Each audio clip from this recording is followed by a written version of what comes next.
Good morning, everyone. I'm Judy Andela Cruz together with my group mates Rica J. Marquez, Arabella Ricamona, Larry Jane Gaban, and Keisha Gail Olarmo, and we are the Group 6. Today we're going to explore the 4A's framework, a powerful tool for making our lessons more engaging and effective. By the end of this lesson, you'll not only understand what the 4A's are, but also how to apply them in your own teaching. First, let's look at our learning objectives for today. By the end of this lesson, you should be able to define the 4A's and explain your significance in teaching, identify techniques for attracting students' interest, describe the concept of 4A's and how it impacts students' motivation, develop strategies for implementing the 4A's in lesson planning. Significance of the 4A's. The 4A's framework fosters collaboration between students and teachers, thus making the learning process more student-centered. The 4A's strategy isn't just the latest buzzword in educational circles, it's built on the solid foundation of David Kolb's experiential learning theory in 1980. It emphasizes learning through experience, reflection, and application in real-world contexts. This approach encourages students to engage, analyze, abstract, and apply knowledge, ensuring a deeper and more enduring grasp of the material. The 4A's lesson plan is a framework widely used by teachers to design effective and student-centered lessons. The term 4A's stands for activity, analysis, abstraction, and application, representing the different stages of the lesson. It's designed to engage students at multiple cognitive levels, making learning more effective, enjoyable, and applicable to real-world scenarios. Now let's break down the 4A's. The first phase is activity. This is where we spark students' interest. Engaging activities serves as the foundation for learning, connecting new information to what students already know. For example, comparative and superlative. Teacher will begin the lesson by showing pictures of different objects and people to the students, and engage the students in a group discussion where they describe the pictures using adjectives, adverbs, and etc. Encourage them to compare the objects or people based on size, height, age, and etc. This is not only captures your attention but also lays the groundwork for a deeper exploration. The second A in 4A lesson plan is analysis. Students process the new information through critical thinking and evaluation. The analysis phase delves deeper into the lesson, encouraging students to process and classify information. Teachers transition from a lecturing role to that of a facilitator, guiding students through thought-provoking questions. By critically evaluating the validity of concepts, students gain a wider perspective while drawing closer to the main topic. This phase encourages students to think critically and refine their understanding. Here in analysis phase, students actively evaluate and break down new information, comparing concepts, and assessing their relevance. Instead of passively listening, they engage in discussions and critical thinking guided by the teacher. This process deepens understanding and enhances critical thinking skills. Here the example of analysis. Comparative and superlative. Provide examples of comparatives and superlatives and guide the students in constructing sentences using comparative and superlative forms. Ask the students to analyze the sentences and identify the rules and patterns for forming comparative and superlative forms. Facilitate a class discussion where students share their observations and findings. Last, pose questions to deepen their understanding, such as what are the common suffixes used to form comparative and superlative forms, or how do irregular adjectives change when forming comparative and superlative forms. Next is abstraction. Students draw conclusions and generalize their new knowledge. In the abstraction phase, teachers focus entirely on the lesson, reinforcing students' existing knowledge while guiding them toward a deeper understanding. Through open-ended questions, teachers help students internalize the importance of the lesson and its relevance to their lives. By relating the content to the real-world scenario, students develop a sense of ownership and appreciation for the subject matter. So in this is when the students think about what they have learned and try to connect it to real life. The teacher asks questions to help students understand it better. For example, comparative and superlative. Guide the students to abstract the lesson's main points and concepts. Summarize the rules and patterns for forming comparative and superlative forms, emphasizing the importance of using them accurately and appropriately in English. Encourage students to think about real-life situations where they can apply these language structures effectively. And in this, the teacher explains the lesson's main points and rules, making sure that the students know how to use them in real-life situations. The last 4 A's of lesson plan is application. Students put their new knowledge to the test in a real world or novel situations. This phrase prompts them to apply their learning in practical ways by considering how they can utilize their newfound knowledge.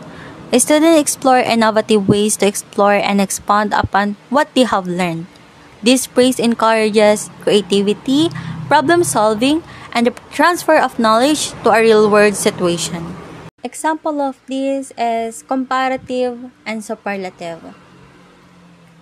It provides practical tasks and activities where students can apply what they have learned. For example, they could write comparative and superlative sentences about their classmate or create a poster comparing different products or places. Engage students in discussion or role plays where they use comparative and superlative forms to express opinions and preferences or make comparison. Lastly, encourages students to reflect on how they have or how they can incorporate these languages structures into their everyday communication in English.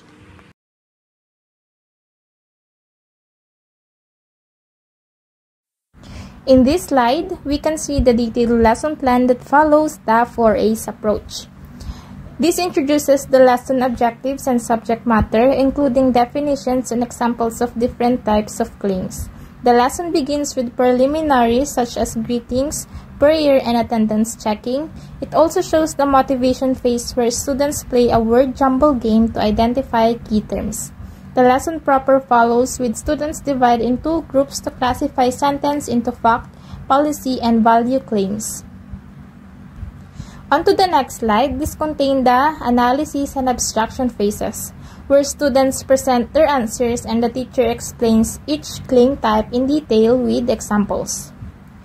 And in this slide, this focuses on application, where students create their own examples of the 3 types of claims. And to the evaluation phase, it includes an activity where students classify statements as fact, policy, or value.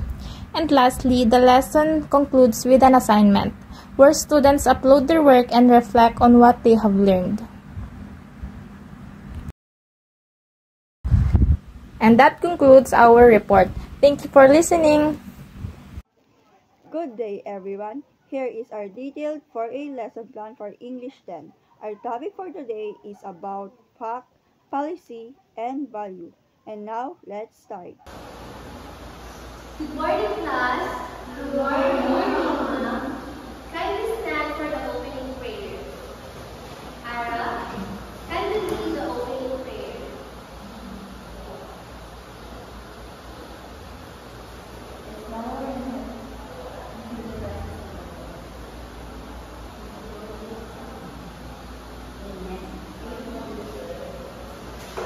Now, let us proceed in checking of your attendance.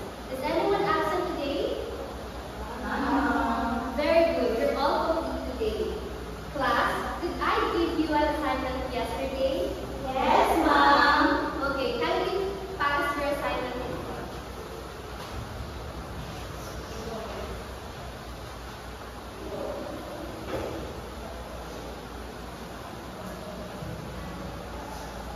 Before we proceed to our discussion for today, let us first have a short game. The game will be called Jumbled Words. Are you all familiar with that game? Yes, Mom. Okay, I will show you a jumbled word and you will try to rearrange it. Are you ready, class? Yes, Mom. Number 1.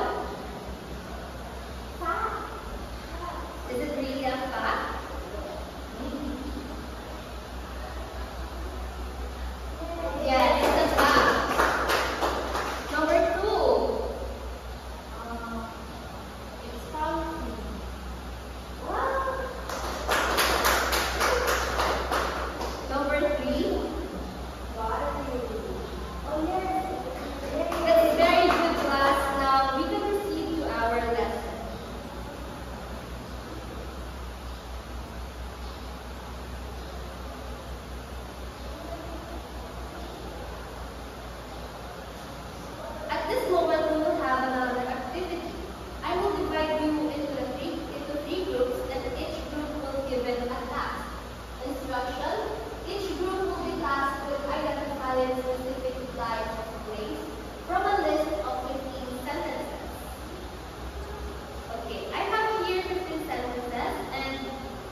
Do you understand the activity? Yes, ma'am. Okay, you may now start.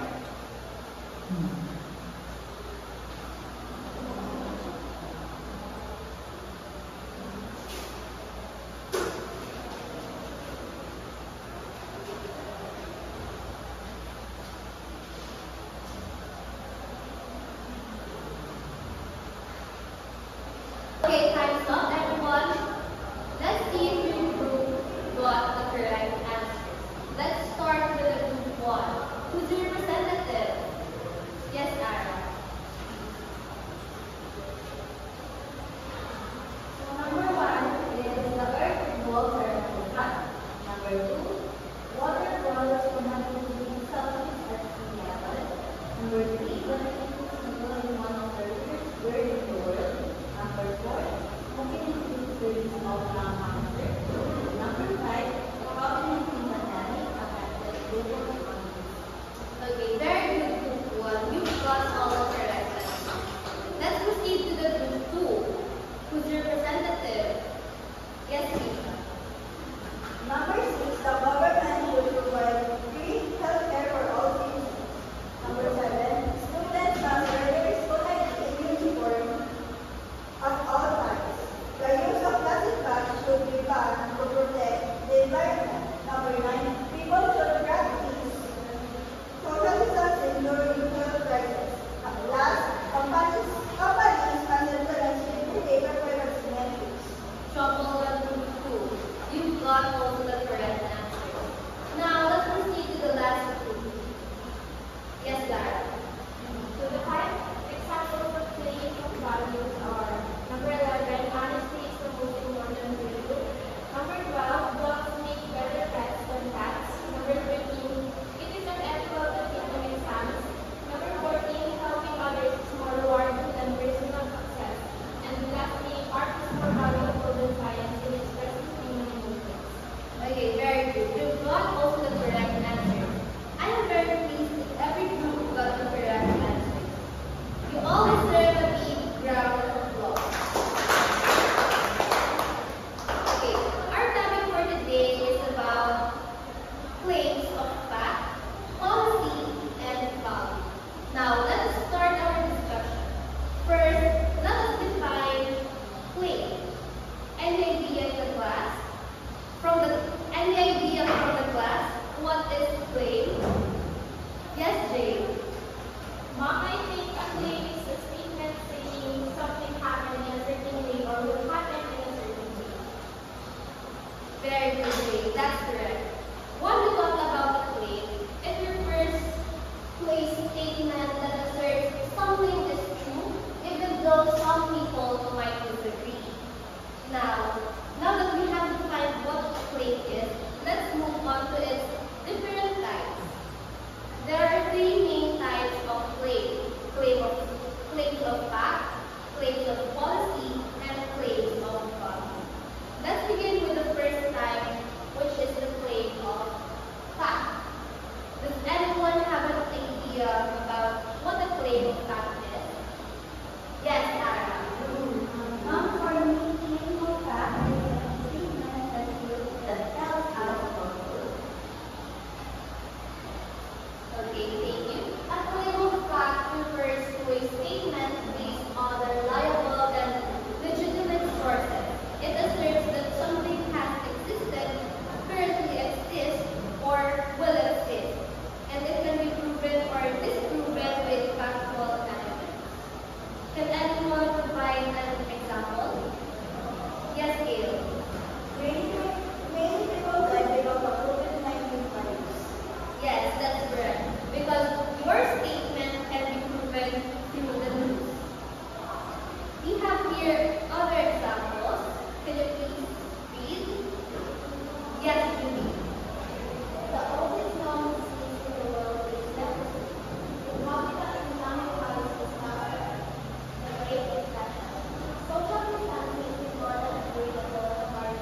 The key word is the verb should, which implies that some action ought to be taken, but not necessarily that it must or will be taken.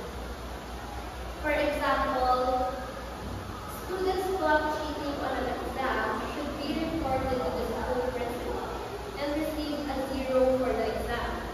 Another, schools should implement stricter cybersecurity measures to protect students' data. Who can give